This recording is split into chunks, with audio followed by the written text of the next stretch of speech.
So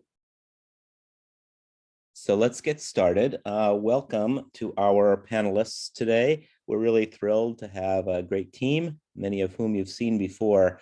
I just wanted to introduce Rebecca Vanderwall, who's a genetic counselor and is going to be giving the lecture tomorrow.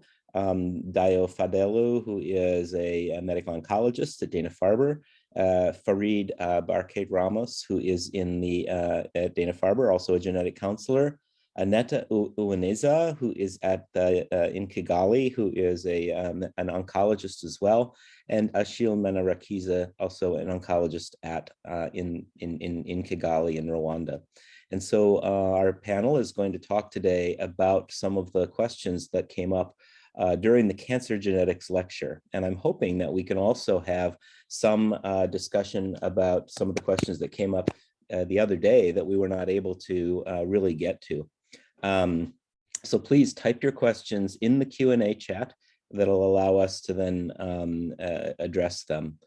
There aren't any questions just yet. I'm sure they will be coming. But in the meantime, since we had a number of questions yesterday, and I'll just pick up on some of those. One of the questions that came up that we weren't able to address was about the costs.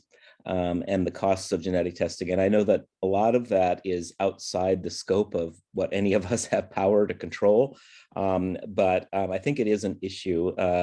And some of the questions included things like, how do we get the costs to be lower? How do we get the costs to be affordable in an African setting? And so I'd like each of you to think about that, how you control costs or how you think about costs in a second. I know that there are ways that that costs can be managed for example, and this is something that I'd like Becca and Farid or others to comment on, that I know that if an individual is found to have a positive test in some of the companies, if you want to confirm that mutation in relatives, that sometimes that testing is free. And so there are things like that that people should be aware of. It doesn't reduce the cost, but it potentially helps with issues of families, cost of testing and relatives and things like that. I don't know if Farid or Becca, if you want to comment on what you know about the costs and how to manage them. And again, in the US, the situation has a lot to do with insurance and things like that. If we can think about ways you think about managing costs, and then have the African participants understand or comment about that as well. So Becca or Farid, anything about cost management? Either of you. Yeah, I can talk a little bit from my experience. Definitely, we do take advantage of any opportunities we have to offer free testing to our patients. So familial variant testing, if we find anything, want to confirm it in siblings, parents, children, that is an option through most of the commercial labs that we use most frequently. There's also, every once in a while, there are research protocols that each of the labs are participating with. So I know, for example, Invitae, one of the labs that we use, has a prostate cancer study going on. So for a lot of our patients with prostate cancer, if they don't meet other criteria for testing that would be covered by insurance, we can also offer them testing through the research protocol. Now, that does sometimes bring other concerns about, what are they using with the data? Because it usually goes through commercial laboratories or pharmaceutical companies. So we have to have a conversation about patients about, what is the difference between testing through insurance versus research. But for most of our patients, if it's something that we're able to reduce the costs, they're willing to do that. And I think just overall, what we advocate for is just for insurance and for payers to cover the cost of the test. Insurance has been improving a lot. A lot of the major insurance companies here in the US follow the recommended guidelines for who qualifies for testing. But we still know that there are some insurance companies that still have their own outdated coverage policies about who qualifies for genetic testing. So there's a lot of work, in advocacy, where genetic counselors and other groups are working with insurance companies, working at the federal or local government level to try to, get insurance coverage for these tests. And, it's not reducing the cost of the test overall, but it's reducing the burden on our patients. So I think that that's one of the good strategies. Great. To add to that, Farid, I think that the more testing that we do, the more we help prove that there's at least certain populations of people that this is really important for, that this really can change treatment and management for, that it can therefore reduce insurance companies' costs down the line if you can really be preventative, right? If you can prevent cancer, then in the insurance company's mind, they don't have to pay for cancer treatment. And so I think the more that we test appropriate people, the more we can help prove to insurance companies, this is what's happening. These are this is the cost effectiveness of this, with the goal that they'll continue to change their guidelines and update their guidelines so that more people who should be tested can get tested without shouldering the burden of that cost. So I think in the US, that's one of the things that we're always talking about, is how we continue to make sure that the guidelines that we use professionally, and therefore that we push insurance companies to use, are the most up to date and are really covering a broad group of people. Yeah, great. That really goes to the point of having data and evidence to build on, the value of genetic testing and counseling in clinical management. And, that's something that obviously many of us are trying to do in the African continent as well. And with the goal of influencing policymakers, ministries of health, funders, ministries of state, whoever the people are who are responsible for making these decisions. And that's no small task, obviously, but it's something that, it really speaks to having data that can be used by the people who make these decisions, and obviously that's something that we in the academic community need to work on. I don't know, Annette, Ashiel, Dayo, do you want to talk about affordability, or how you think about containing costs or managing costs for something that really isn't part of the system yet? Yeah, so I think a lot of the things that Fareed and Becker mentioned are certainly, great considerations. And I think sort of following the next step from what Becca was discussing was, thinking about this from a public health perspective. So in the case of some African countries, it might not necessarily be insurers, it might be the government who is providing the health insurance scheme. If we're able to make an argument, or if there is data to show that offering this test might be cost effective in the long run. I think part of this is also sort of thinking about, cancer care is expensive wherever you are, but thinking about what the incremental cost of this is on top of, what is currently going on.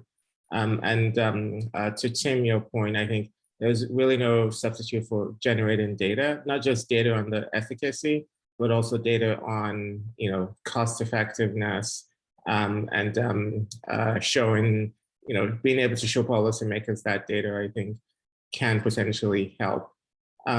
Certainly, I think other elements of costs, not just, cost of the test in itself, but cost of getting the test into wherever the appropriate place is for it to get tested, shipping. Some companies are certainly covering that, but I think those are also other considerations. Yeah. Great, thanks. Ashiel, were you going to add something? Go ahead. Yeah, if you are. Yeah. Yes. So, can you hear me? Yep. Mm-hmm. Okay. So, saying in Africa is going to be, in particular, quite difficult in the sense that I'm aware that many countries do not have public insurance, and also wherever they are, public insurance is also limited what they can provide. So that applies to countries like Rwanda, that applies to countries like Burundi, and also Tanzania, for those that I know. And at least in Rwanda, what could happen in the future is that, some of the private insurances that can only cover about 10% of the population will be able to pay for that. So in Africa, unless if you're doing it under a program, you're not going to be able to do it very, very easily. So, and also the program means it could end at some point, and also could also have a little bit of donor fatigue. So it's going to be always an issue to balance on who to give and who not to give.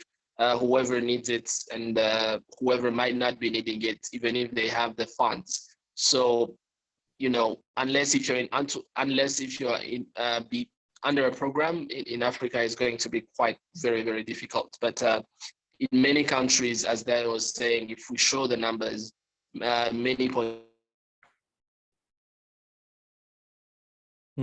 Sorry, Achille, you seem to have frozen up there a little bit. So we'll move on, but I think the points are really well taken that, you know, there is limited capacity in the health systems of most of Africa to develop these kinds of tools. It's not to say that we can't start.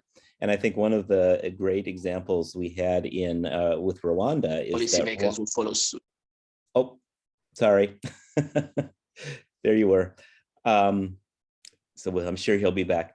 So one of the issues is, of course, that the reason the Rwandans are here is that Rwanda really valued this, and their Ministry of Health and Ministry of State said, investigate this and let's figure out how to do this in our country.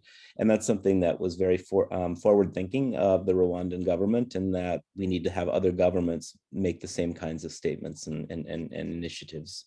Thanks, Achille. You're fading in and out, but we got you. Annette, did you want to add anything about the implementation and the cost in Africa? So I think Achille has said anything about that.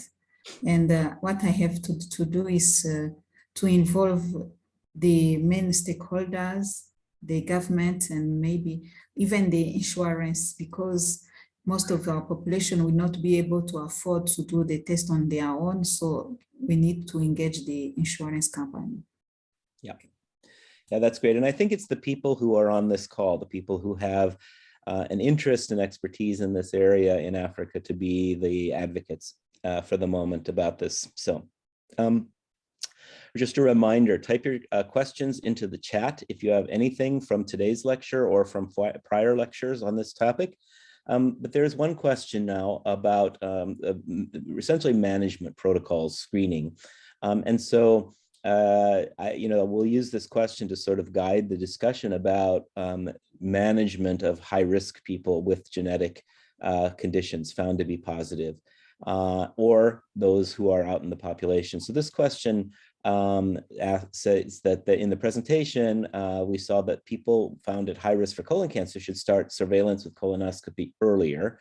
And can you tell us about the appropriate age they should start screening? And they raised this question because in their setting, they are seeing patients under 20 years of age and if that, for colon cancer, if that's, that's incredibly early, although maybe not so much if they have, APC mutations or some really, really incredibly high risk mutations. Just as a note, before I ask the people to comment, that, in the United States, we've had something of a mini epidemic of early onset colorectal cancer that's become very concerning. It's not quite at the age of 20. It's not APC level age and penetrance of disease, but we have recently changed the population screening for colorectal cancer to age 45. So anyone 45 or older are now eligible for colonoscopy screening. So it is something that we've noticed in the United States as an early trend, but I think you may be referring more to these very high hereditary colorectal cancer situations. So I don't know, Farid or Becca, if you want to talk about what you do when you find somebody and what those patterns, I don't know if it's Lynch or APC, what they look like and what you do. Yeah, absolutely. I think, as you mentioned, it depends on what gene and what condition we're talking about. Because with conditions like Lynch syndrome, for example, caused by some of the genes in the MMR pathway, we typically would start colonoscopies around ages 20 to 25. I think 25 is usually the standard, but also it depends on family history. So if there is a family history of earlier onset colon cancer, say somebody had colon cancer at 25, we might want to start colonoscopies even earlier than that. So sometimes we recommend 5 to 10 years younger than the earliest diagnosis of colon cancer in the family. With a mutation in APC that gives, familial adenomatous polyposis, FAP, that would be even younger. You know, we could start colonoscopies every year, starting at ages 10 to 12 or in someone's teens, because the risk is so incredibly high for colon cancer. So I think it always depends on, you know, what specific gene we're talking about, because not every gene confers the same risk. Like even within Lynch syndrome, different genes confer different amount of risk. So the guidelines for screening are really dependent on how much risk we're talking about. And just to add a little there, you know, I think a lot of our guidelines that we refer to when we think about screening are basically consensus guidelines. So they change the more data that we get.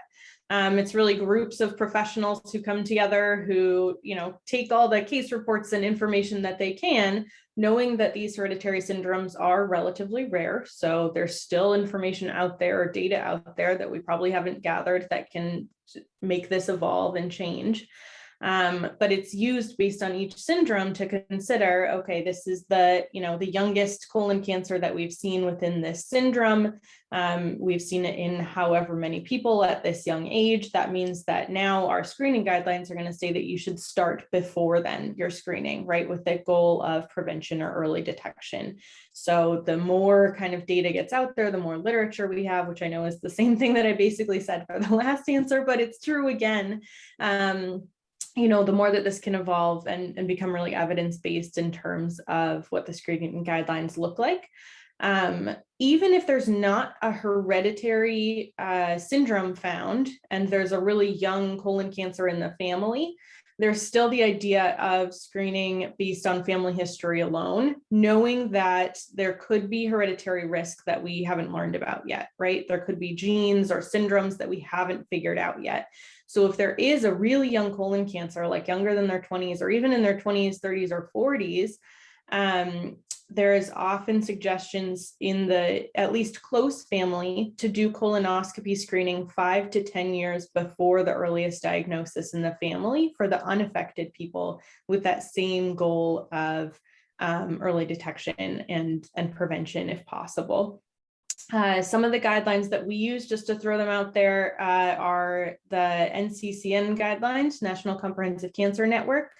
For pediatric patients, there's some guidelines from the American Association for Cancer Research as well, AACR. So in the US, those are some of the ones that we look at to get some of that information for these genes and syndromes. Thanks. And just to make a point of this, I think one of the reasons that genetic testing and genetic counseling are so valuable is because that the results of these tests are actionable. So what you just heard is, if you don't know that you have a syndrome or you don't have a mutation, making those recommendations is a little difficult, because you may need to say, well, we're going to start 5-10 years earlier, or we're going to, you know, we don't know exactly what the management strategy is going to be. If you have a genetic test and you're found to be a mutation positive for an APC mutation, for example, the recommendations and the action that you take becomes much clearer. Even though the data aren't perfect. And so I think that the principle that we can use is that having genetic information and genetic testing if it leads to actionability, that has great value. And so there's, you know, just a general principle. I'd like to hear a little bit maybe from Annette, Ashiel, or Dio about accessibility to some of these screening things. So it's obviously the case that you know, recommendations are one thing, but action on the ground, when you say, well, then, you know, you found to have an APC mutation, then you should start having colonoscopies every year. This is a great recommendation. It's probably correct, but how does it happen in Africa? And you don't have to limit it to colonoscopies. You could talk about any of the kind of screening that's out there that might be actions that are taken in high-risk individuals. And given the capacity to do some of these is more limited, can you make any comments about how you approach that in your practices or in the country? Yeah. Dio, were you going to say something, or Ashiel, Annette? I can say something. I think, I guess there are two considerations or two issues. One is, are the screening modalities available? And two is, if they are available, who are the patients able to actually afford to pay for them, or who actually pays for the patients to get them. So I can speak, say, in the context of Nigeria and from some of my knowledge of Rwanda. So, mammograms are physically present, MRIs are present, there's a capacity to do a colonoscopy, but many times patients have to pay for those out of pocket because only a really small fraction of the population in Nigeria, only a small fraction have either private insurance or insurance through their work, which might pay for it. Things might be slightly different in Rwanda, where there is, in fact, a national insurance scheme, although I'm not sure what the scope of the national insurance scheme is, and I think Ashil can speak to that. So I think these are certainly really important considerations. I think part of what the study in Rwanda will sort of help us uncover, and I think part of what some of the studies that have, given patients back the result, is sort of also being able to identify what are the barriers after patients have gotten the results. So what are the personal barriers, what are the systemic barriers, what are the financial barriers to following through with what the recommendations are. So those are some brief comments I think I'll make. Anything to add about from Annette or Ashil? So to start with the question from Tim, the tests are not readily available in Rwanda. Would have to, for many patients that I've been able to have a screening for, there were many times, the tests were many times sent to Belgium. We have a local lab that will send it to South Africa. So that becomes a little bit difficult for all the patients. And also all the insurances are not able to pay this. So I'm speaking of the national insurance that covers 90% of the patients that is not able to cover those tests. So that means a patient $2,000 many times. Again, contrary to Nigeria, the national insurance scheme in Rwanda pays everything. MRI, mammogram, colonoscopy. The patient might delay, but things will be paid for, and they have it's a co-share system that will make them pay about 10% of the cost of the treatment. And for many other patients as well, we have a subset of the population which gets 100% of the treatment and investigation modalities paid for. So the actions are available, but what to start from is still not available. But in case anyone needs a mammogram, MRI, or anything of the sort, it's available and paid.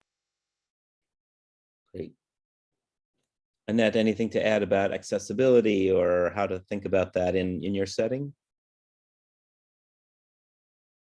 What I can add is that, for example, most tests for investigation, MRI is only accessible in Kinshasa, and screening also like a colonoscopy, it's available in University Teaching Hospital, even though there is a plan to expand those equipment in provincial hospitals. Sometimes the patients can have the insurance, but also there is the challenge of transport, people coming from rural area. For example, to come to do an MRI twice a year or colonoscopy once a year, it can be very difficult because there is the time to come to see the patient, to come to see the doctor, and to be able to make those appointments. Also, it's still a challenges. However, there is a plan to avail those MRI, CT scan, colonoscopy in those provincial areas, but the challenge is still also on the lab because there is not a clear plan how this investigation would be developed to help the fair management of the patients. Right. So, and there's another comment in the chat about Nigeria, the National Insurance Health Scheme. but has limited coverage, and people still pay out of pocket. So I think that, you know, as we think about developing these cancer genetic tests and counseling in low resource settings, how do we think about both the evidence base for what happens, what do we use national NCCN guidelines, and in the absence of anything else, how do we teach the local health systems to incorporate this kind of knowledge and into practice, into the care delivery systems, and then how do you pay for it? And these are not small problems, but I think these are all things that need to be thought of when we have this value that I think we've all seen in genetic testing and counseling, but maybe don't have the structures in place. So that's something we should be thinking about. There's another question that I'd like to pose that's come up about maybe risk assessment, I guess we'd say, and that is, there's a question that says, can breast cancer be hereditary even from second-degree relatives? And this is a great question because it really reflects the complexity of interpreting information that you're given when someone walks into the clinic with some kind of a pattern, an early onset cancer, cancer in the family. How do you interpret and see that? And even from second-degree relatives. So I don't know, Becca, if you want to start, and Fareed add to that about how you deal with that complex information. Sure. Yeah. So you're exactly right that it's kind of all about risk assessment. The person who is most likely to have a hereditary cancer syndrome has all of the suspicious features that we think about. So early age of onset in their personal or family history of cancer, multiple generations of people affected with early age of onset or rare cancer types.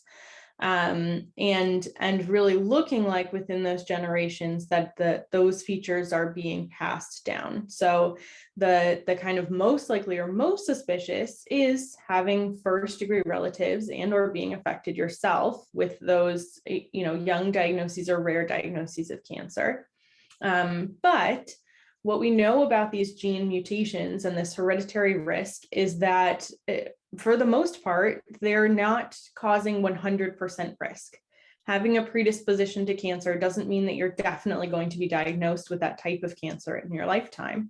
And that means that it is possible to have a second-degree relative who was diagnosed with cancer, the first-degree relative that's related through them who has never had cancer, and still have the same predisposition where they just never developed the thing that they were at risk for in their lifetime.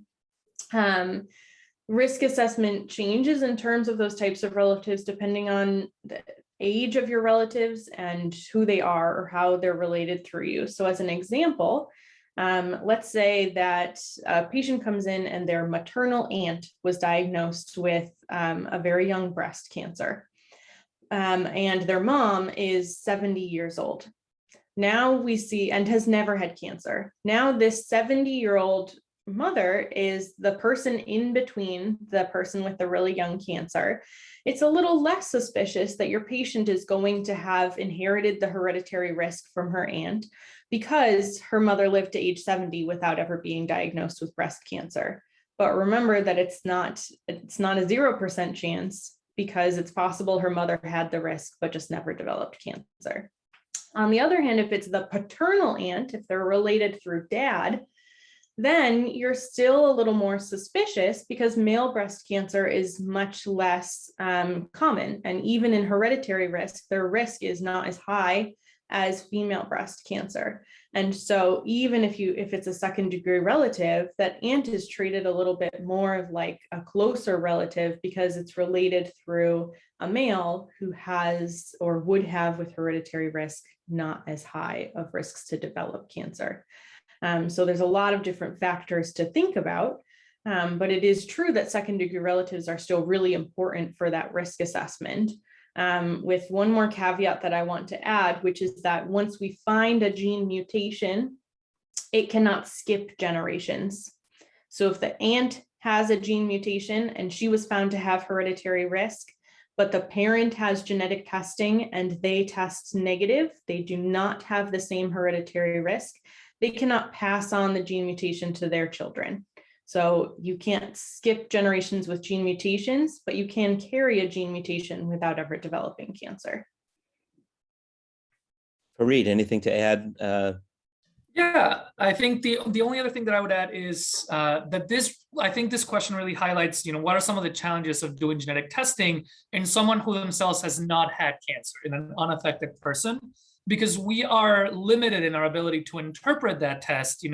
If we do genetic testing in someone who doesn't have cancer and it comes back completely negative, we don't find any mutations, we still always have the question of, are the other cancers in the family, maybe in a second-degree relative like a grandparent or an aunt, were those caused by a genetic mutation that could explain the risk in the family, or were there just no mutations in the family at all? So even in patients that test negative, we still sometimes counsel them that they could still be at an increased risk for cancer just based on family history alone. So we typically, in those cases, will still recommend that the person affected with cancer, if they're available for testing, or the people most closely related to that individual, still get genetic testing so that we can better clarify what the risk would be like in the family. Because as Becca mentioned, if we find a mutation somewhere else that our patient didn't inherit, then we get more information that maybe their risk is not higher to develop cancer.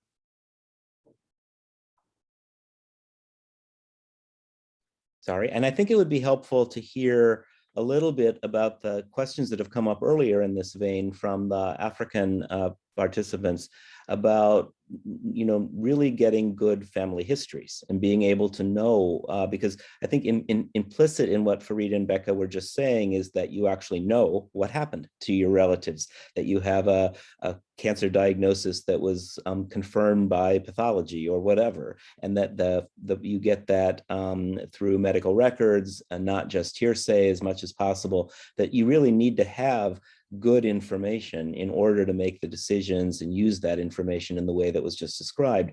And I think we had the conversation previously where that's not always the case. First of all, people aren't always diagnosed. And second of all, people don't always know because of, just the way the diagnosis is made or the way people communicate family history kinds of things. So I would just like maybe some of our African colleagues to comment about either what they know about accuracy of diagnosis, accuracy of reporting, family relationships, things like that, so that in the African context, what do you do to address these problems? Maybe Annette, I don't know if you can start by making some comment about what you see in your clinics and how much family history is reliable to use in this setting. Or it doesn't have to, yeah. Go ahead. Okay. In my clinic, the experience I have is that people, what I have noticed is people tend to hire that, for example, the consanguinity. Most of the time, if you ask a patient if his parent or even a woman, if she has a relationship to her husband, she will not accept maybe in the first consultation, but after, as she become more familiar with you, they will accept. And the family history, most of the challenge in our country due to the genocide of the Tutsi that has been done in 1994, we found many people where we found that most of the member of the family has been killed. So there is no information. There may be many orphans. So in some conditions, you are limited because you have, due to the context, limited clinical informations. Mm-hmm. But most of the time in the people from rural area, you will find that it's people who marry between their neighbors, between their relatives. But in the town, it's people who are mixed. They don't know. It's people who has met in the town. So in the experience I have done, sometimes it's difficult to get the information from the second or third generations. we have limited information, or people have limited information about the disease of their relatives, because if someone has cancer, maybe they know that she has cancer or he has cancer, but they cannot explain which type of the cancer the people had in the family. So this is quite some particular cases in our context. Yeah. And I think that's a true statement in the US too. I mean, the farther away the relative is, the less likely you're going to have accurate information. And, again, to the degree that you can get medical records confirmation of it, that's great. But third degree relatives are often, it's much harder than a first degree relative to know what's going on. And I think that's a universal. Achille or Dio, anything to add to that?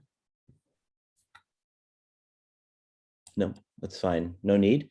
So there's a number of other questions that are coming up that I think are relevant to this discussion. One is asking about prostate cancer. This is going again to management. So we just talked a little bit about screening and the recommendations for detecting cancers if you're high risk. This next question goes to treatment, and that is in prostate cancer, many undergo prostatectomy. And of course, that's a complex decision into itself, just about what the appropriate treatment is if you're diagnosed with a prostate cancer. But and this person is saying that in their setting that urologists don't like to do prostatectomies because they have higher sequelae of dysfunction. There might be higher rates of impotence and incontinence, things like that. And so they are hesitant to do this. So maybe, Dio, maybe you could talk a little bit about making the decision of how to treat specific cancers when the capacity to do those is not perfect. And you could make the argument or extend the argument, if you want, beyond prostatectomy to breast cancer or other cancers where the treatment decisions are quite complex, and you may not have perfect capacity to do that, either because the surgeons don't have the expertise, or the drugs aren't available, or the radiotherapy is not available. What do you do when you have imperfect treatment setting? Yeah, thank you, Tim. So these things are challenging. Certainly quite challenging. So I will sort of make a couple of comments with regards to so many places, I think, as has been indicated, fortunately, unfortunately, cancer care ends up being centralized in places that have more capacity, which certainly can make it such that there is better treatment available at that center, but also creates challenges with patients actually getting to the places.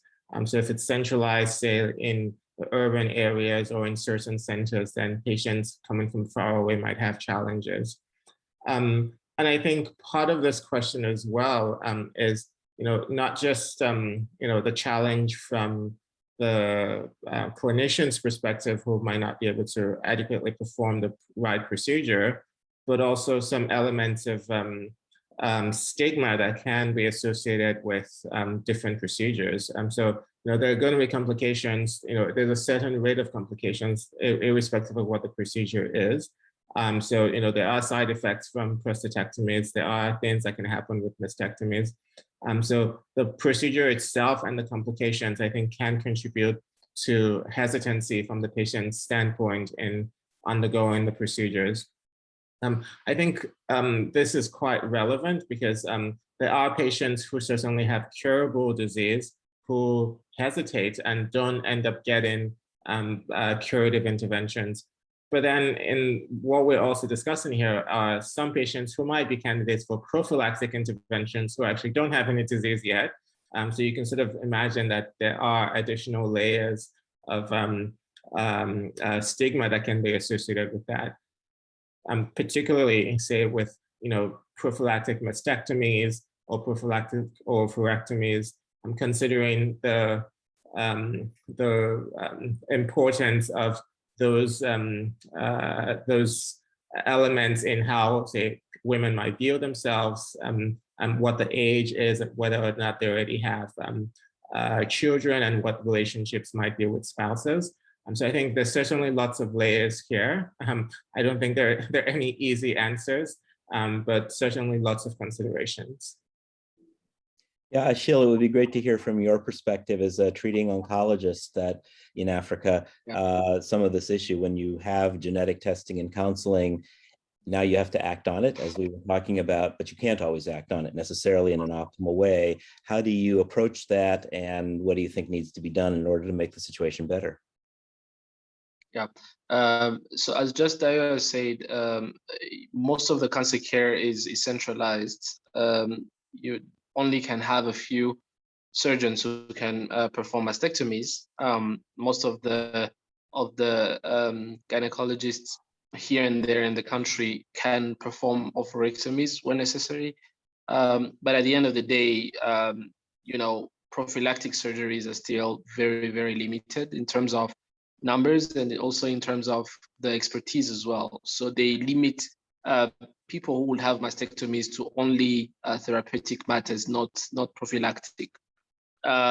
For prostatectomy, however, I would suggest that I really can count the patients who have got prostatectomies here in Rwanda. There's so few, and I think everything started with the year 2017 when, you know, the interest was shown and expertise was also sought, and a few prostatectomies were made in the country, but not as many are there.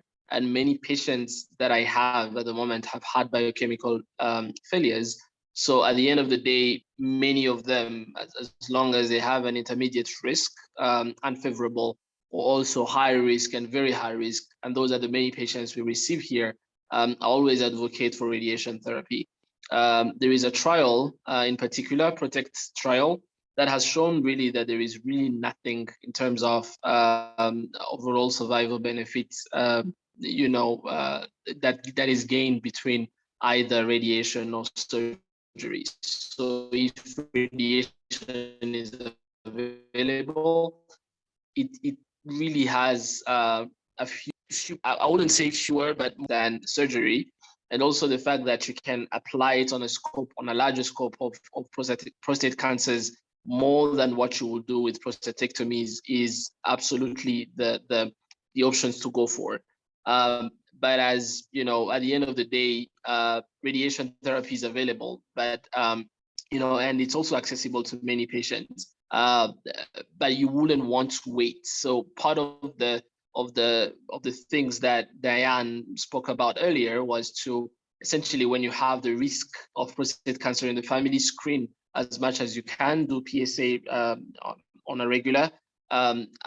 Not too sure prostatectomy as a prophylaxis is something that we seek to do for patients who do not have prostate cancers.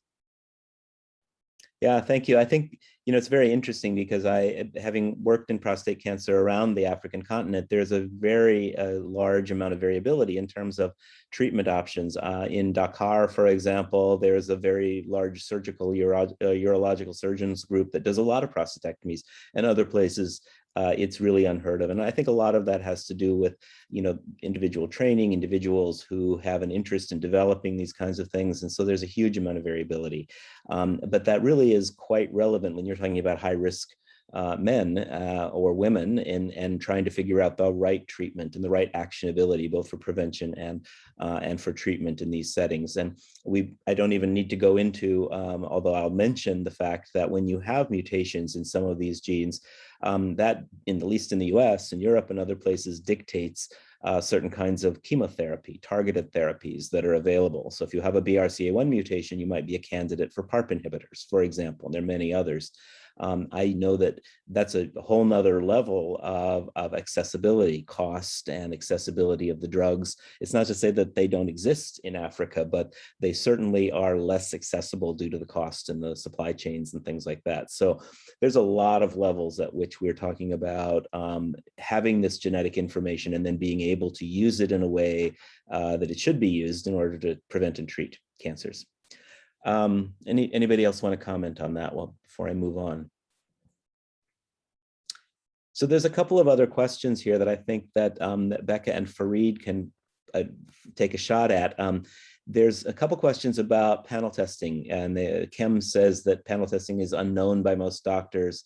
And there's another question that says, is there a possibility of aiding structures on the ground, such as molecular diagnostic laboratories, to perform standardized genetic testing? So, I'd like Fareed and Becca just to give the US perspective on two questions. One is, I think that you use reference laboratories. Nobody creates their own diagnostic laboratories, as far as I understand, for doing a lot of genetic testing.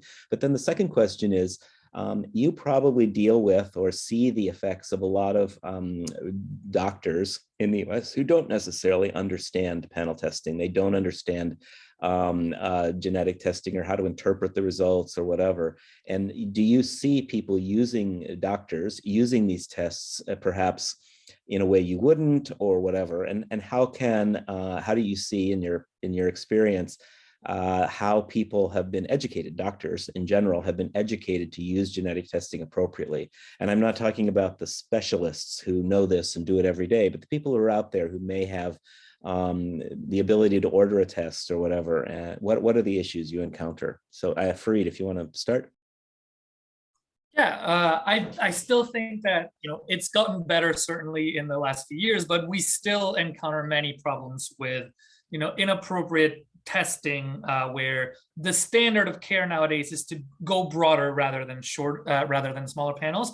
There's still indications where like a small panel would be appropriate for any given patient, but I think particularly here at Dana-Farber, our approach is to offer usually larger panels.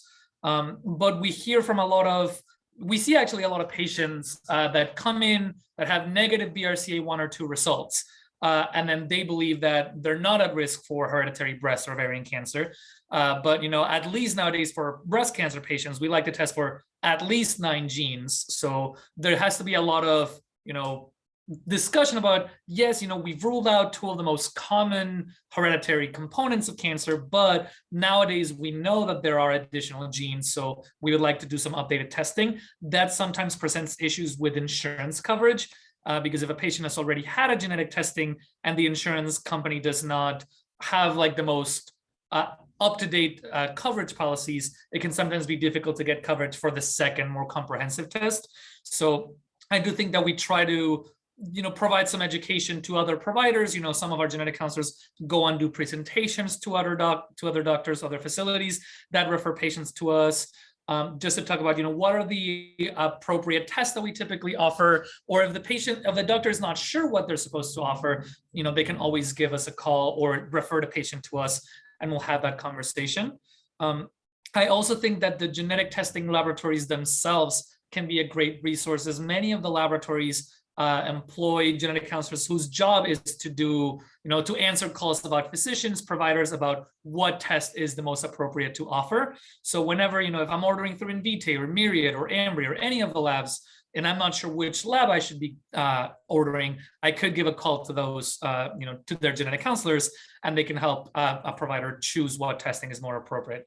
But I do believe that it is still an issue that, we sometimes are left with kind of doing the post-test counseling of there could still be a residual risk.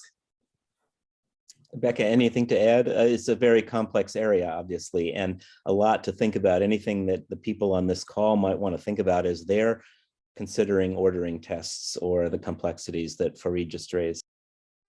Yeah, I think just 2 things to emphasize. One is getting as much medical and family history ahead of time as possible, knowing that just like we talked about earlier, not everybody knows a lot or anything about their family history, but as much of that detail that can be gotten ahead of time before choosing what type of genetic test can help with this a little bit, because some of the things that sometimes we find clinically are that we ask a few more details about a family history or a medical history. We learn about something that maybe wasn't known before, that then makes us think, oh, I wish we had analyzed these other genes as well. I wish we had thought about, the hereditary colon cancer genes, because their mom had a really young colon cancer, and maybe the patient had a young breast cancer. So initially the focus was on breast cancer genes.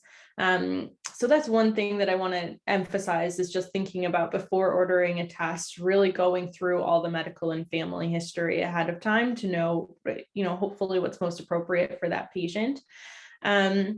And then two, even those professional guidelines that I talked about earlier have really started to embrace panel testing as well. And so staying up to date on the literature and what guidelines are out there really can help doctors as well really think about the genes that are at least the most actionable, knowing that those guidelines are always going to be a tiny bit behind because you have to get through all the processes to actually publish them. But there's at least the information about the most actionable genes on places like that National Comprehensive Cancer Network that will review and say, all right, we know about BRCA1 and 2, we've known about them for a long time, but there's actually these other genes that are actionable that cause moderate to high risk for breast cancer that should be looked at as well. And then same for colon cancer, et cetera. Maybe I'd like to hear in a second from our African colleagues about genetic testing and the way it can be used there, but I'd like to actually just follow up on that. What about negative tests, and how do you just give some comments about when somebody is tested and they have a negative test, to comment on what happens then? Because I think there was some information about that, but we all have been focusing a lot on positive tests. But tell us a little bit about negative tests so that we can, the people participating can get some sense of what you do. And I don't know, Becca, why don't you start on Fareed then? Yeah. Sure. Yeah. I think what I usually say to a patient when they have a negative or normal test is we could not find a hereditary cause behind your personal and or family history of cancer. It's reassuring that you were not born with those high risks for the genes that we know about right now. And it typically means that there's not anything different that we'd suggest for you moving forward for your treatment or your management, besides what's already important for you based on, what the screening guidelines are for the general population, what your treatment is going to be with, your doctor and your surgeon. But there's a couple caveats to it. So one is that, again, we could learn about other types of hereditary risk, right? We could discover new genes or technologies that could identify a hereditary risk that we can't find on our current testing. Two, like I think Fareed had mentioned before, there could be hereditary risk in your family that you did not inherit. So if you have other people in your family, especially who have young cancer diagnoses or rare cancer diagnoses, or there's a lot of other cancers in the family in other generations, other people may be very appropriate to have their own genetic testing that can then, give some more context to your negative result. And three, there's a small chance of missed mutations on any technology, right? Nothing's 100% perfect. So always just important to kind of keep in mind the context of the negative test. But often people then ask about their children, and that's that reassuring piece again, is that their children can't inherit something from their side of the family that they don't have. And so their children should think about the other side of the family if they know that family history, and they should talk to their doctor about any screening that they may be able to do just based on their family history alone versus based on hereditary risk. Great. Fareed, anything to add? Yeah, I think the only other thing that I would do is, it's also the importance of follow-up, just because, traditionally, I think the model with genetic counseling was sort of like a one and done. We test you and we give you the results or not results and then release you out into your doctor. But I think nowadays we do like to do more follow-up with our patients. In our clinic, we see patients maybe every 2-3 years, maybe 5 years, depending on how suspicious we are, just because we know that the guidelines for testing change, their family history might change, and that might change our interpretation of the results, or we might discover new genes, or we might be testing for more genes. So, I've seen several patients here in our clinic that were tested back in 2013. Nowadays, we test for more genes, they come back, and then when we do testing, now we found a mutation. So I think we nowadays like to have more of an ongoing relationship with our patients where we're just checking in for any updates to their personal and medical history, or just have we found anything else in genetics that we could do testing for in the future? Daya, were you going to add to that or a different point? I had a couple of questions also for for the genetic counselors. So one, could you sort of say something similar to what you do for variants of unknown significance? And then the second question was, you both have worked in large academic centers. And so in smaller places or in the community, how does, who orders this test, and how do they sort of like approach, the results in counseling and stuff like that? So in places, from your experience, in places that have more limited resources, how does this actually practically work? Thanks. Yeah, either of you would like to take a shot at that? Sure. Okay, so first is the variant of uncertain significance. Maybe I'll do my spiel, and then Fareed, if you want to add, and then we'll do the second question. So what I usually say to someone who has this, what we call VUS, variant of uncertain or unknown significance, is that we did not identify any harmful, or we call pathogenic, changes in any of the genes that we looked at. We don't know of any definite cause behind your personal and or family history of cancer.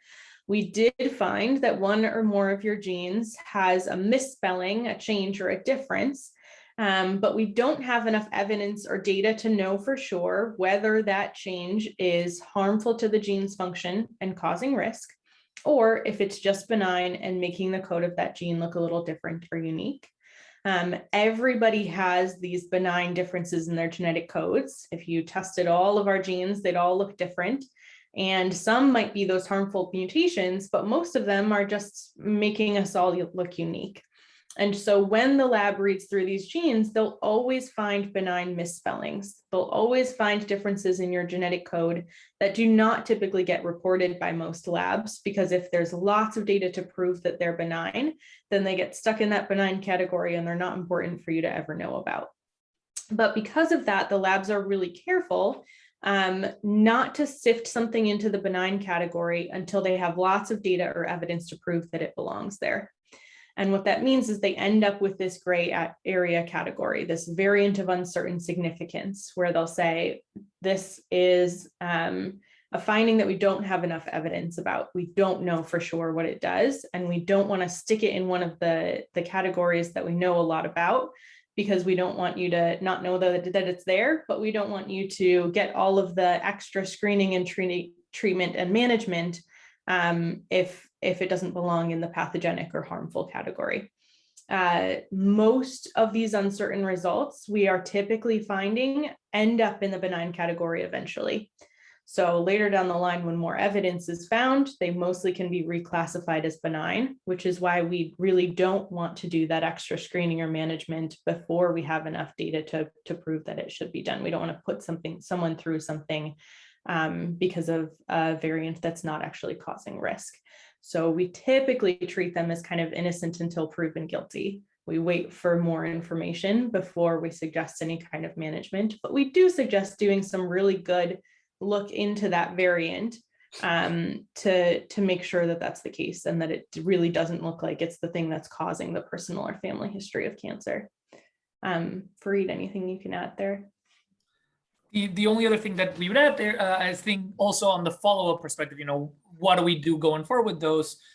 We do sometimes get updated results from the lab. So, once the lab has gotten a chance to see more information and, they are able to reclassify it as pathogenic or benign, the lab usually will contact us, send us an amended report, and then we would do our effort to contact the patients. There are some challenges associated with that because sometimes the reclassification process can take years, like 2, 3, 5 years. And at that point, maybe our patients have moved, they've changed their phone number, their contact information is different. So we can't always reach them if that's the case, but we do have a process of, if we get an amended report, we sort of try to contact our patients to let them know whether it's benign as, what we thought, or if we would need to change their management.